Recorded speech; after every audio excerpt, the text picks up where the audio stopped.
நான் கருப்பு கவுனி கஞ்சி போட போகிறேன். நான் ஒரு 4 டம்ளர் ஜலம் கொட்டியிருக்கேன். இப்போ அதை மாவு வந்து நான் ஒரு 3 ஸ்பூன் போட்டுக்கிறேன். வந்து நான் சிக்கன் எடுத்து தண்ணி கொதிச்சுட்டு இப்போ நான் இதில் பால் கொஞ்சோண்டு குத்துறேன். இப்போ துளி இதில் நான் பால் குத்துறேன். இப்போ நாட்டு சக்கரை போடுறேன். நீங்கள் ஒயிட் சுகர் வேணால் ஒயிட் சுகர் போட்டு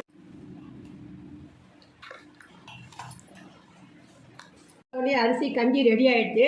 இதில் வந்து நிறைய ப்ரோட்டீன்லாம் நிறைய இருக்குது இந்த கஞ்சி மாவில்.